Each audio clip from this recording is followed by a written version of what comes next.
Hello everyone, my name is Winters and welcome to Winters Budget Builds. Today we are going to cover the Fleet Arbiter class Battlecruiser Tier 6. In this episode we are going to start off with weapons, gear and equipment. Then we are going to move on to the skill tree, specializations. From there we'll move on to traits and bridge officer abilities and then the bridge officers themselves. And then on to duty officers. Finally, we will finish up the episode by playing a patrol mission so that you guys can see what this build is actually like in battle. So, the Fleet Arbiter class Battlecruiser Tier 6. This is actually one of my favorite ships.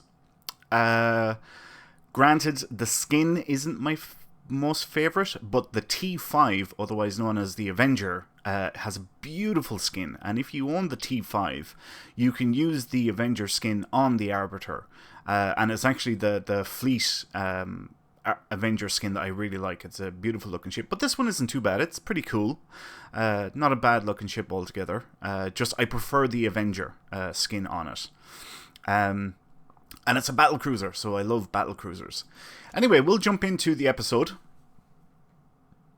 So, first up, we have the Quantum Phase Beam Array, and you can get this from the story mission Sunrise. We're using this in conjunction with the Quantum Phase Converter. We'll talk about that in a little while, and the 2-piece set bonus that we're getting from it. Next up, we have the Prolonged Engagement Phaser Beam Array. You can get this from the Phoenix Prize Pack with a very rare token, and we're using this in conjunction with the Prolonged Engagement Power Dynamo. Again, we will talk about that a little later, and the 2-piece set bonus that we're getting from that. Next, we have the Terran Task Force Phaser Beam Array. You can get this from, obviously, the Terran Task Force reputation. You need to be Tier 6 in that reputation in order to be able to pick up the Phaser variety. We are not using this for a 2-piece set bonus. Where is this? Oh yeah, around here. 1408.8 phaser damage. Damage dealt increases as target's hull decreases up to 200% damage at 25% hull. So that's why we're using this phaser beam array. It's not for a 2-piece set bonus, because the 2-piece set bonus wasn't going to help us in any way at all. So the phaser beam array on its own, for that potentially 200% extra damage, is the reason why we're using this weapon. Finally, in forward weapons, we have 2 advanced fleet phaser beam arrays. One of them is epic, one of them is ultra rare. And you can get those from your fleet if engineering is at tier 2 on the starbase. That's where you pick those bad boys up. And yeah, just, you know, they're cheap, they're good quality, and that's why we went for those. Alright, in terms of equipment, for our deflector array, we are using the non-baryonic matter deflector array. This comes from the Discovery reputation, and you need tier 2 to be able to pick this up.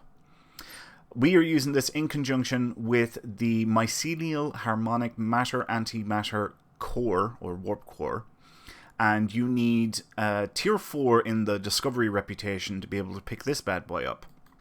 Now, the 2-piece set bonus for this is Nothing is Lost Forever, and that is basically plus 120% hull regeneration. Now, the reason why I went for this 2-piece set bonus is I found when I put this build together, I felt that survivability was a bit of an issue. It wasn't quite as tough or tanky as I would have liked, and that 2-piece set bonus is really, really good. So I decided to go with that. The deflector array gives plus 10.6 Starship hull restoration, plus 21.3 Starship shield restoration, plus 42.5 Starship hull capacity, plus 31.9 Starship shield capacity, and plus 84.9 torpedo damage resistance. So pretty good stats there all around. The torpedo one is probably the worst out of the whole lot there, but pretty good. The warp core, maximum warp factor 12.34, Then we have plus 3.5 additional shield power, plus 5 maximum shield power, plus 30.6 hull capacity, plus 20% slipstream speed, plus 100% slipstream turn rate, 50% reduced cooldown on transwarp, slipstream drive recharges 100% faster, add 7.5 of your shield power to your weapons power as bonus power, and then we have the amp modifier, which is plus 3.3 all damage per subsystem with 75 or more power. So we'll talk about that very quickly. The amp modifier on a warp core comes, first of all, when you get nearly any warp core up to ultra rare quality. And what that means is, for each one of these subsystems, and there's 4 subsystems, you have weapons, shields, engines, and auxiliary. And for each one of those that you get up to 75 or higher power levels, alright, so we can see this one is at 119, this one is at 61, engines is at 63, and auxiliary is at 62. So for each one of these subsystems that reaches 75 or greater power levels, you get an additional 3.3% per subsystem. So we currently have one subsystem at or above 75 power, which is weapons. So we're getting an additional 3.3%.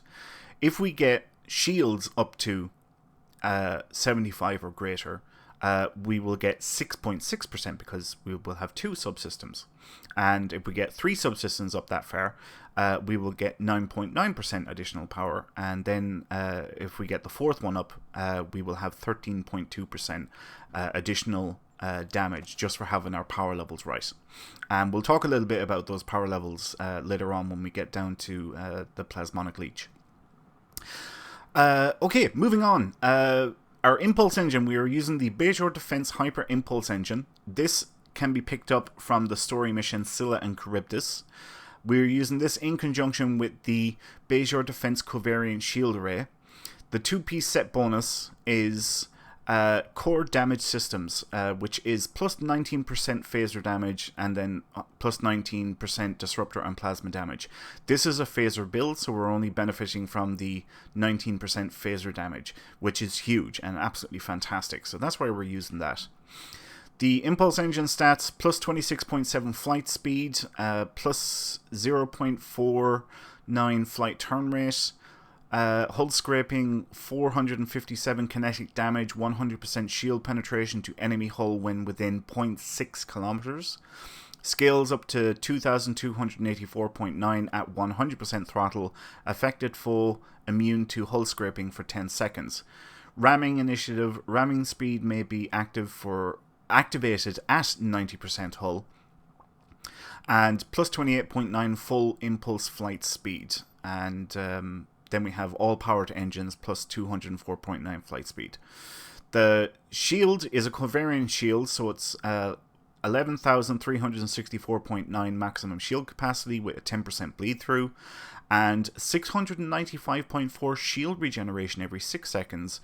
Reduces all energy damage to shields by 10%, so pretty good there.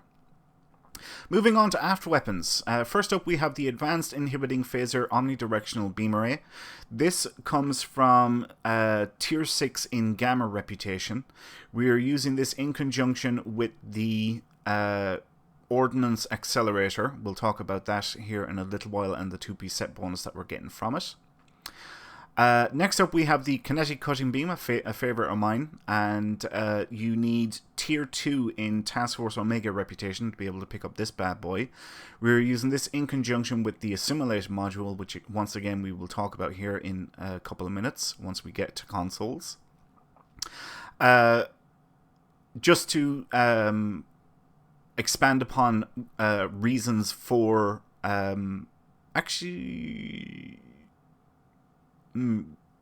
Alright, we'll talk about it in a few minutes.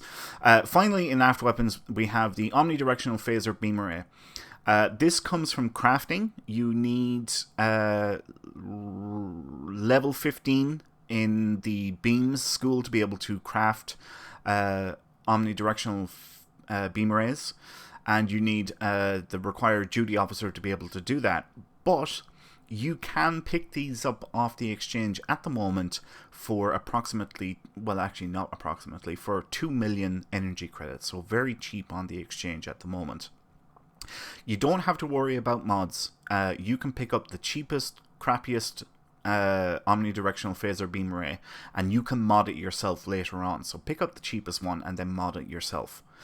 You don't need to go for epic or ultra rare. Just go for very rare, and you can make it. You can upgrade it and fine tune it later yourself. For devices, first up we have the red matter capacitor. This comes from the Phoenix prize pack if you have a very rare token. Then we have a subspace field modulator, which comes from the mission Skirmish, which is an all damage resistance buff basically. The red matter capacitor is a plus 25 to all power levels for 30 seconds. Really, really useful there. And finally we have the Beacon of Kalis. I don't think this has actually made its way into the Phoenix prize pack yet. This came from an event, but if you don't have access to this, use Temporal Negotiator or auxiliary batteries or whatever you want. Just throw something in there. It's not game changing by any manner or means. Moving on to consoles. First up, we have the 0-point energy conduit. This comes from tier 1 in the Romulan reputation, plus 2.3 power to all subsystems, plus 24.6 Starship Drain expertise, and plus 2.3 critical chance. Nice buffs there from everything in the 0-point energy conduit. Next up, we have the hydrodynamics compensator, and you need tier 1 in 8472 reputation or Undine rep.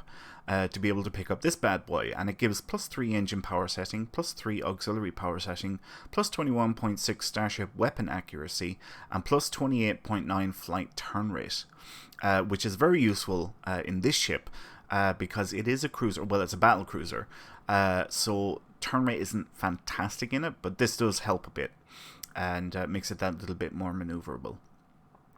Next up, we have the Ordnance Accelerator, and this gives minus 1.5 second recharge mine recharge time, plus 20% mine recharge speed, plus 25% projectile weapon damage, plus 25% phaser directed energy weapon damage, which is what we are using this for, and plus 25% Polaron directed energy weapon damage.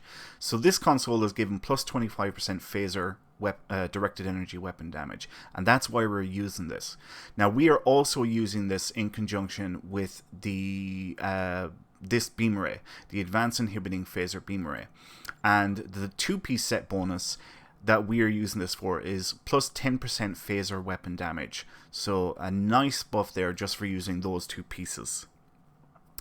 Next up, we have the Assimilated module, and you need tier 1 in Task Force Omega to be able to pick this up. It gives plus 1.2% critical chance, plus 11.5% critical severity, plus 5 weapon power setting, plus 6.3 Starship damage control, and plus 28.6 Starship control expertise.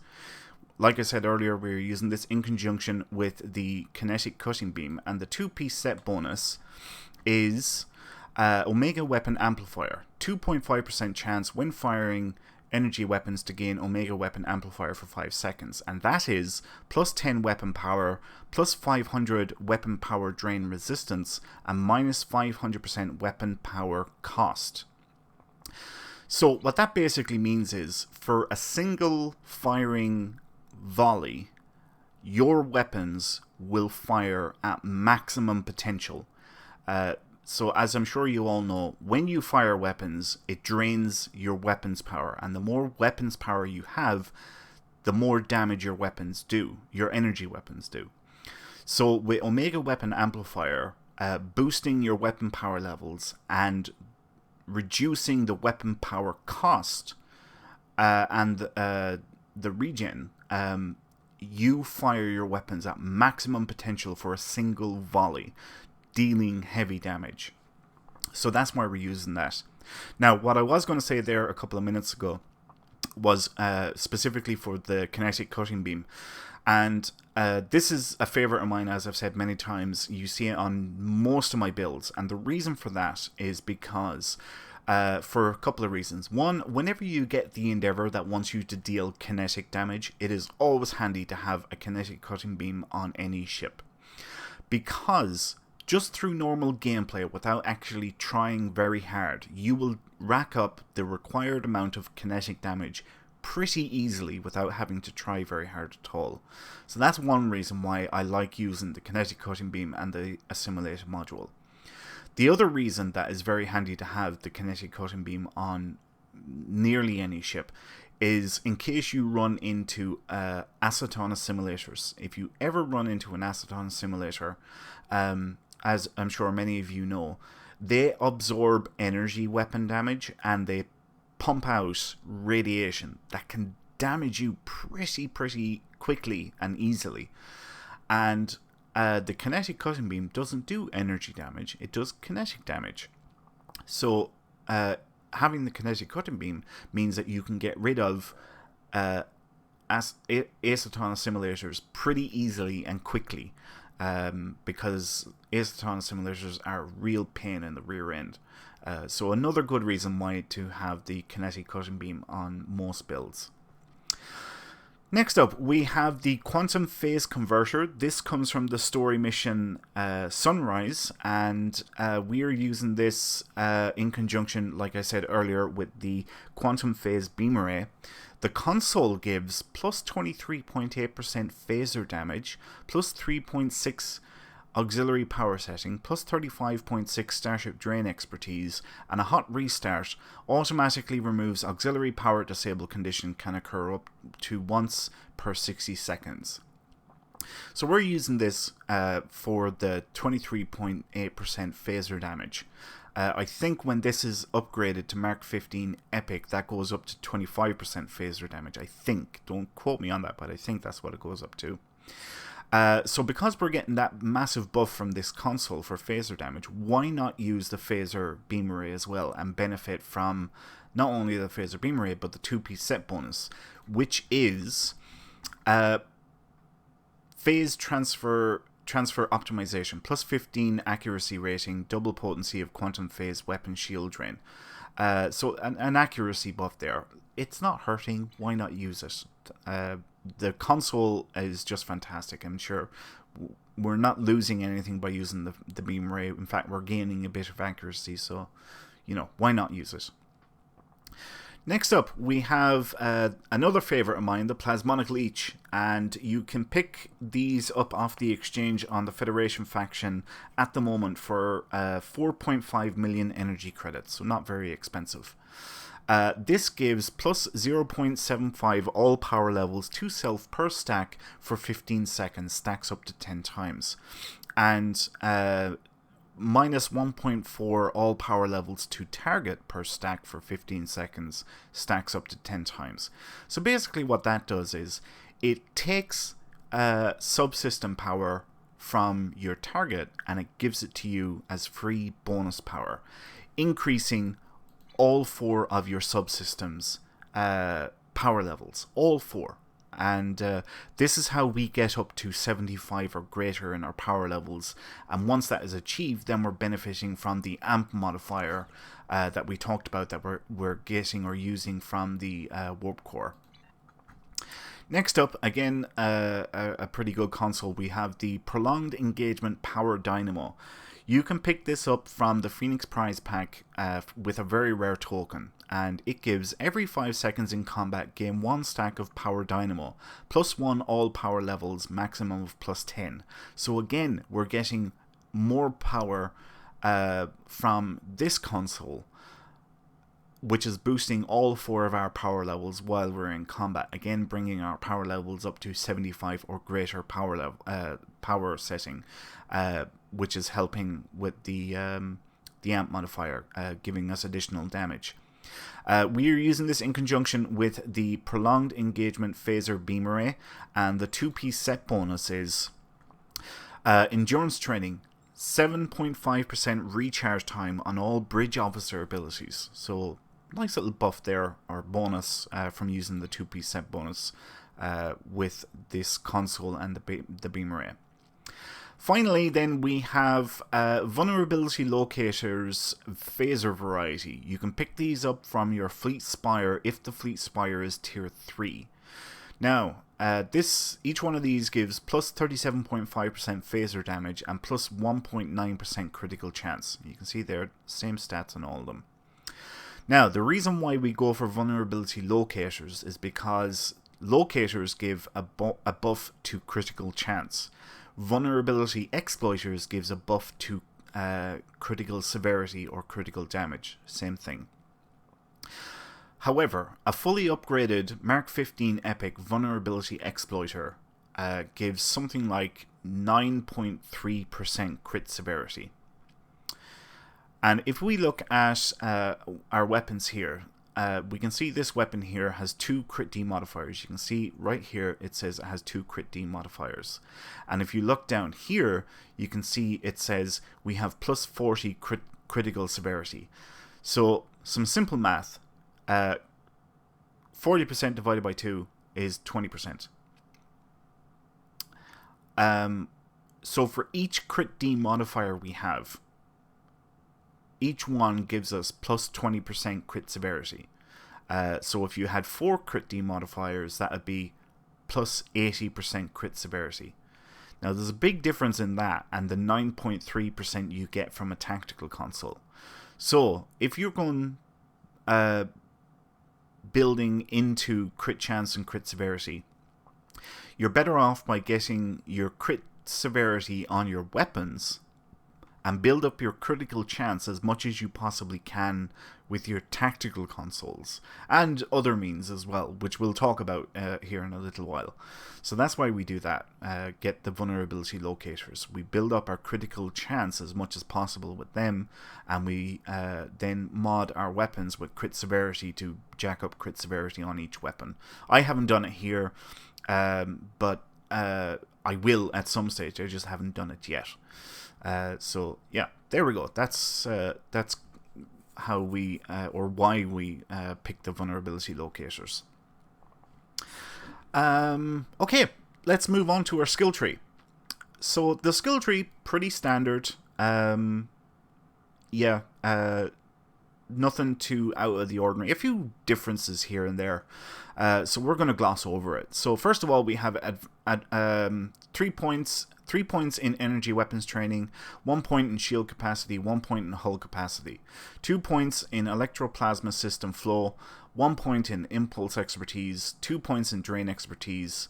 Oh crap, I wasn't supposed to do that. Right, I would put actually 2 points here in targeting expertise and 2 points in defensive maneuvering. 3 points in weapon specialization, 3 points in weapon amplification, shield hardness 3 points, shield regeneration 1 point, damage control 1 point, hull plating 2 points, defensive subsystem tuning 3 points, offensive subsystem tuning 3 points, long range targeting sensors 3 points, hull penetration 3 points, shield penetration 3 points, and finally warp core potential 2 points. So nothing too different there really. I actually just realized I thought the skill tree was right, but I've just realized it's actually not. I would actually only have 2 points here in each of these, and I would jack up my capacity for shields and hull by 1 additional point each. But the build is working fine like this, so I'll have the STO Academy build done correctly, but it's not game changing by any manner or means. I just realized that I had this set for something else, but anyway. Specializations. We are using the pilot specialization for our primary, mainly because of this plus 40% turn rate that we get for having spent 30 points in the pilot specialization. And we are also using the intelligence officer specialization as our secondary specialization. What that means is, so intelligence officer has 30 points that can be spent in it, okay? 5, 10, 15, 20, 25, and 30. But when a specialization is set to secondary, as you can see up here, active secondary, it means that you're only benefiting from the first 15 points. Alright, so tier 1 and tier 2, 5, 10, 15. Anything below that Alright, we are not benefiting from any of these ones down here, these 15 points. It's only the first 15 that we're benefiting from. So, an important note there for that. Moving on to traits. Right, first up, we are going to talk about personal space traits. And first up, we have Advanced Rapid Support. Reduce the recharge time of your career-specific example tactical fleet ability by 67%. Next up, we have Bulkhead Technician, plus 10% maximum hull hit points. Then we have Innocuous, plus 5% crit severity, minus 25% threat generation. Next up, we have Last Ditched Effort, plus 40 all damage resistance rating while go down fighting is active. Then we have Living Hull, plus 15% hull regeneration while in combat, doubled out of combat. This comes from the story mission Surface Tension. Then we have Operative, plus 1% crit chance, plus 2% crit severity. Then we have Superior Beam Training, plus 7.5% bonus beam weapon damage. This trait is upgraded at our K-13 fleet holding for 100,000 fleet credits. Then we have Superior Elusive, plus 15 defense rating for 601 seconds. This again is upgraded at our K-13 fleet holding for 100,000 fleet credits. And finally, for personal space traits, we have Superior Techie, plus 30 Starship hull restoration and plus 30 Starship damage control, once again upgraded at K-13 with 100,000 fleet credits. There are personal space traits. Moving on to Starship Traits. First up, we have Desperate Repairs. When critically hit, grant 1 desperation counter for 120 seconds. At 3 counters, 2 self 5,000 shield regeneration applied once to each facing, plus 25,000 hit points. Prevents gaining desperation counter for 60 seconds. This comes from the Tier 6 Guardian, is where you pick up this trait. A really, really good trait and a favourite of mine.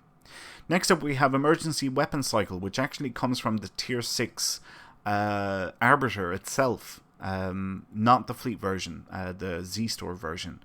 And on emergency power to weapons, minus 50% weapon power cost for 30 seconds, and plus 20% firing cycle haste for energy weapons for 30 seconds. Really good trait there.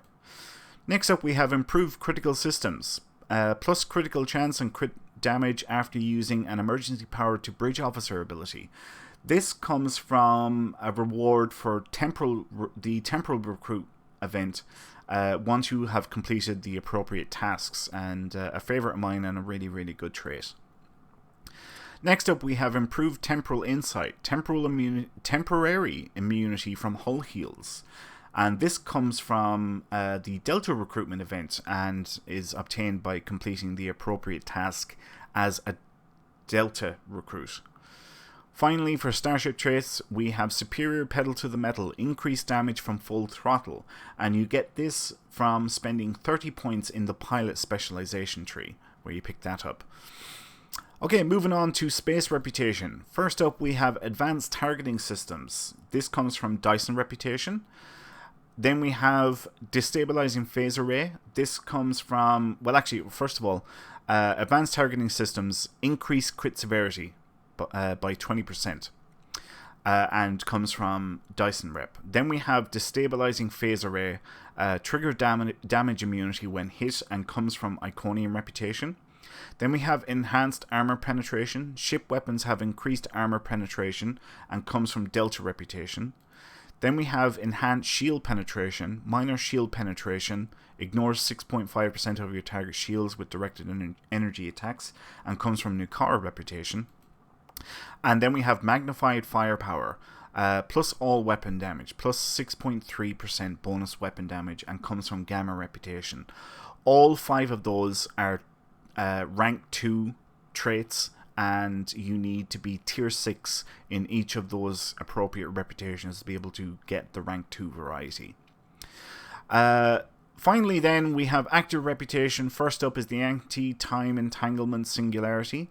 Then we have the Biomolecular Shield Regenerator rank 2 as well, actually.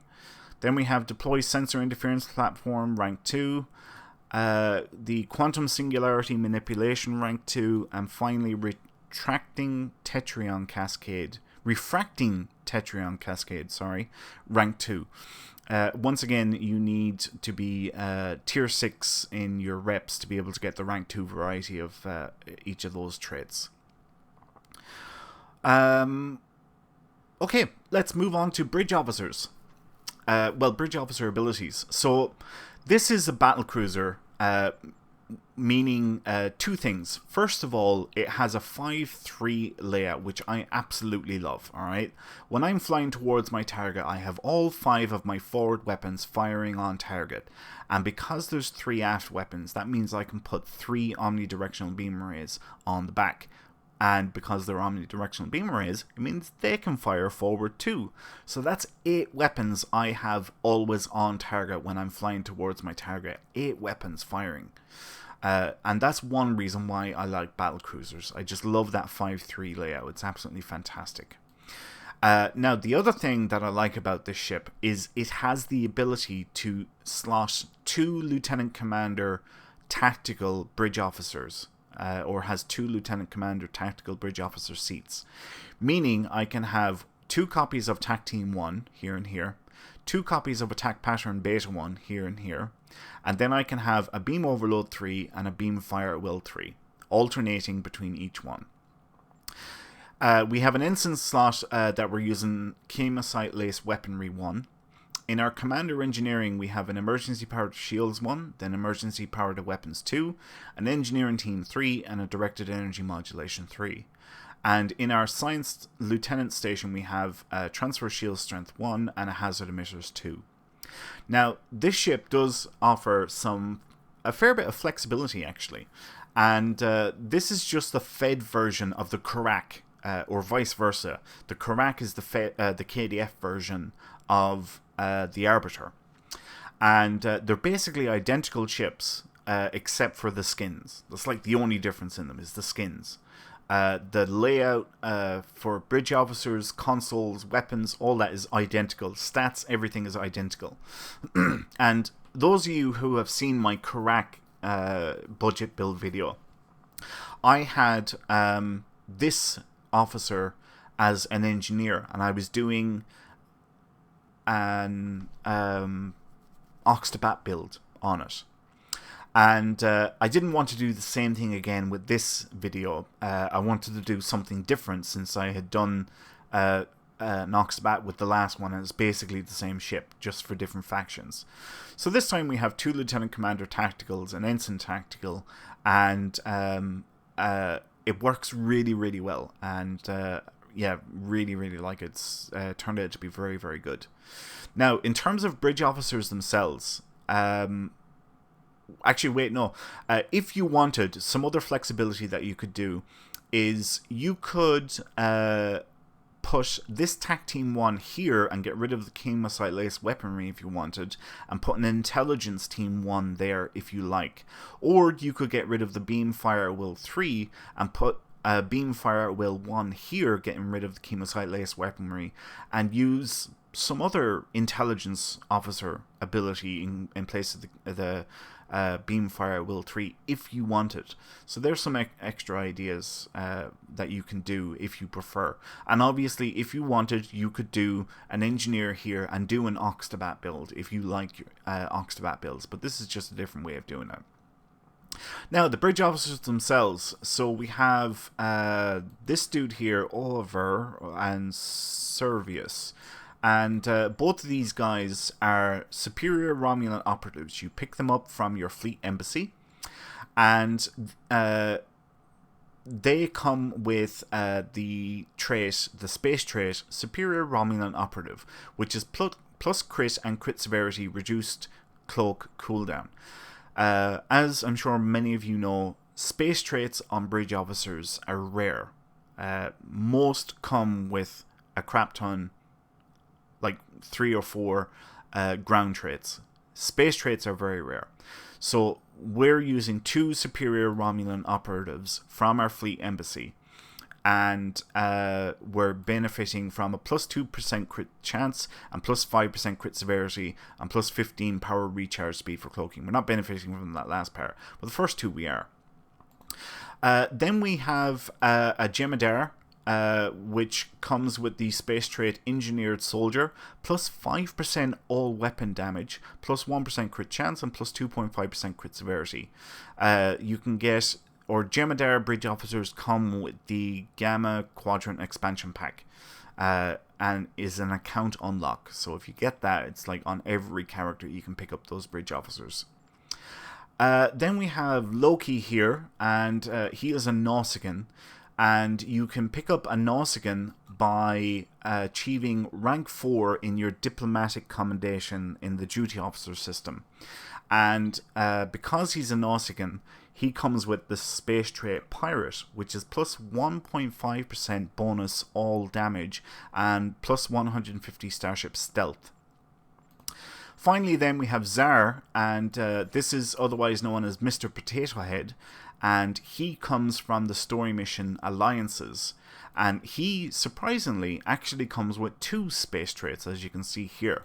One of them being Pirate, which we just talked about on Loki, plus 1.5% bonus all weapon damage, or bonus all damage, and plus 150 Starship Stealth. And he also comes with Efficient, which is plus 7.5 Starship Warp Core Efficiency, which basically improves power levels when low. So yeah, they're the bridge officers that we're using on this build. Of course, if you wanted, you could replace the Jemadar with a human and get that hull regen, because all humans come with a leadership trait. Or you could put another superior Romulan operative in there if you like, and have 3 superior Romulan operatives, which would be really good as well. I just went with a Jemadar for this one. Okay, next up we are going to talk about duty officers and our active space. First up, we have a shield distribution officer, which comes from the Delta Quadrant expansion pack. Attack pattern beta restores hull when firing. Then we have a con officer, a chance for plus accuracy perception for tactical team. So when using tactical team, you have plus accuracy and plus perception. You can pick the con officer off the exchange at the moment for 330,000 energy credits, so pretty cheap. Then we have the Warfare Master, space increased damage versus all, and this is got from a Gamma recruit reward by completing the appropriate task as a Gamma recruit. Then we have a Damage Control Engineer, chance to reduce the recharge time for emergency power to subsystem abilities, and you can pick those up off the exchange at the moment for 1.1 million energy credits, so again, not very expensive. Then we have a Warp Core Engineer, chance of temporarily improving your ship's power on use of any emergency power ability, and you can pick those up off the exchange at the moment for 1.9 million energy credits, again, not very expensive. And finally, then we have an Astrometric Scientist, recharge time reduced on all transwarp abilities, and they're currently going for 574,000 energy credits on the exchange. Again, not very expensive at all, very cheap. And if you're like me and you have all of the transwarp locations unlocked and you use your transwarp often, this bad boy means you only have a 3-minute cooldown as opposed to a 15-minute cooldown. So very handy on any build there. Okay. That is duty officers. So we are going to jump into a patrol now, and we're going to do our favorite, but first we're going to change the difficulty to advanced, and then we're going to jump into sentinels, and you guys can actually see what this build is like in combat.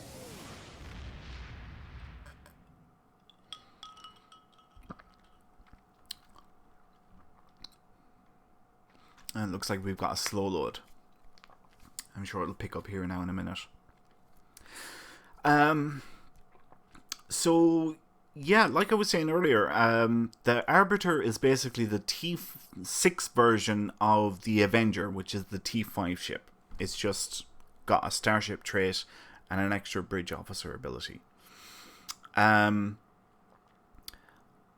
It's a pretty good looking ship, but the Fleet Avenger skin is absolutely beautiful, and I love it. It looks like a mean, slick, very chunky, tough looking ship, and that's why I prefer it. Now, I didn't put it on for this video because the ship is the Arbiter, so I was like, right, we'll have the actual Arbiter skin for this video. Alright, let's start buffing up here now, and we'll see how this goes. Hopefully, in a minute or two here, we should start to see some pops. Yep, there's some pops already. More pops, and so one or two guys here. Finish them off. Nice. Yeah, so like I said, pretty nice looking ship. I just prefer the tier 5 skin, but there's absolutely nothing wrong with the tier 6 skin. As for a fun factor rating, I would have to give this ship, I'm going to say a 9 out of 10. It's ticking a lot of the boxes, and the only reason why I'm probably not giving it a 10 out of 10 is because I prefer the T5 skin over the T6 skin. It's got the survivability now. I know I said earlier that I felt that survivability was a bit of an issue, and it was a bit of an issue. But with the 2-piece disco set, that really seems to have solved it for me. And yeah, the ship has got the survivability now. It's got the damage output. It can really put out a good lock of damage and handle any enemies at all. And I mean, look at that, I'm just flying around in circles and they're just popping left, right and center. So yeah, I'm going to give this ship 9 out of 10 for a fun factor rating. I really like it. I remember when the tier 5 Avenger came out, I fell in love with that ship, and at the same time the T5 Moog came out, which is the T5 version of the Karak, or vice versa.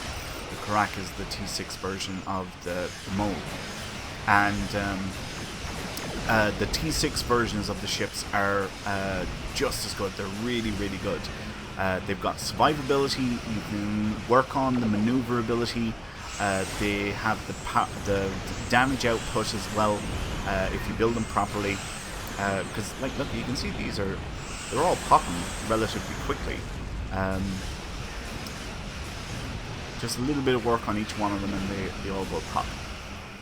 Alright, let's finish off the last of these now. So yeah, I really like this ship, and I'm happy enough with that 9 out of 10 fun factor rating. Anybody that has either the Karak or the Arbiter, I think, would agree. It's just a really good ship. A lot of fun to fly, and can really handle its own. Okay, let's get over here now.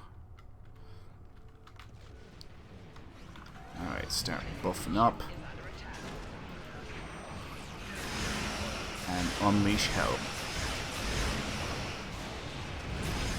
Remember now, we're doing this on an advanced difficulty, and granted, advanced isn't all that hard, but yeah, we are on advanced difficulty, so they do have slightly higher hit points. And like you can see, we're not struggling here. We're not having to do many hull. Actually, I don't think I've done any hull heals since I got in here. There's just no need for it. We're just, keep on flying around in circles, and we're cutting through them one by one, This should hopefully probably do it now. Yep, there we go. Alright, 2 more groups to take out. And let's get our shields going there, and we'll pop into full impulse for a second. A bit of a lag spike. Okay, now let's buff up everything.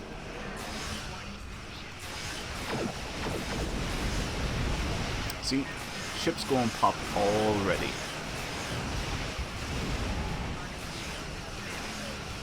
You can have so much fun in this ship. I mean, like, look at that, how quickly we got through that group there. You take that. Take. There we go. And one more group to go.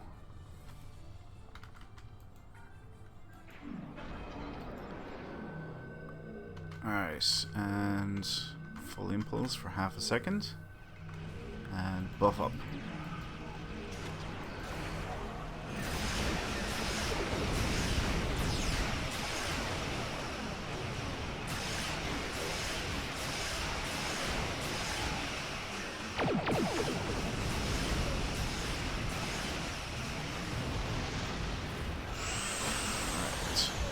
Now, we're just taking down one at a time, and each one should start to go pop, like so.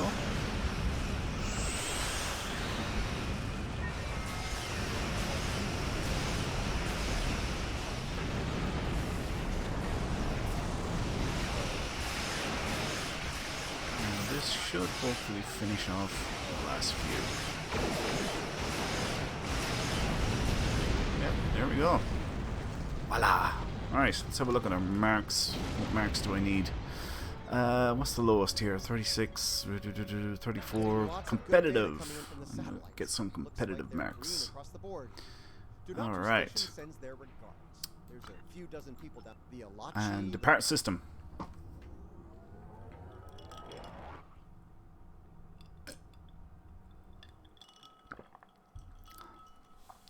So, yeah, thanks a million for watching, everyone. I really hope you all enjoy this episode. If you do have the Arbiter, or you're thinking about getting the Arbiter, hopefully this video has helped you make your decision or given you some ideas for your build. As you've seen there, it's a good solid build. I'm sure you'll agree that it's a lot of fun to fly. And if you have any requests for builds for particular ships that you would like to see, please leave a comment below on the video. And if I have the ship, I will endeavor to get a video done on that ship as soon as I possibly can. I've got a little bit of a list to work through at the moment. But I will let you know if I have the ship, and if I do, I'll let you know that I will work on it, and I'll get to it eventually. As always, there is a link to this build below in the description, so that you can use it as a guide. If you are going replicating this build yourself, you can use it like as a to-do list, and you can bookmark that link for STO Academy, and you can just reference it whenever you want to. It has everything covered on it: weapons, gear, equipment, traits, skills, the whole lot. Everything is on that. And yeah, if you have any questions or comments, feel free to leave them below. And as always, please subscribe to the channel. That would help me out enormously. Please leave a like on this video as well if you enjoyed the video. That would really, really help me out. And I appreciate this fantastic support that all of you have given me. And the more interactions I can get you guys to do on my videos and on my channel helps the channel get noticed and gets caught by the YouTube algorithms, and it pops up in other people's searches for relevant content for them. So yeah, that really, really helps me out, and thank you all for that. Anyway, my name is Winters, and I'll catch you next time. So until then, adios.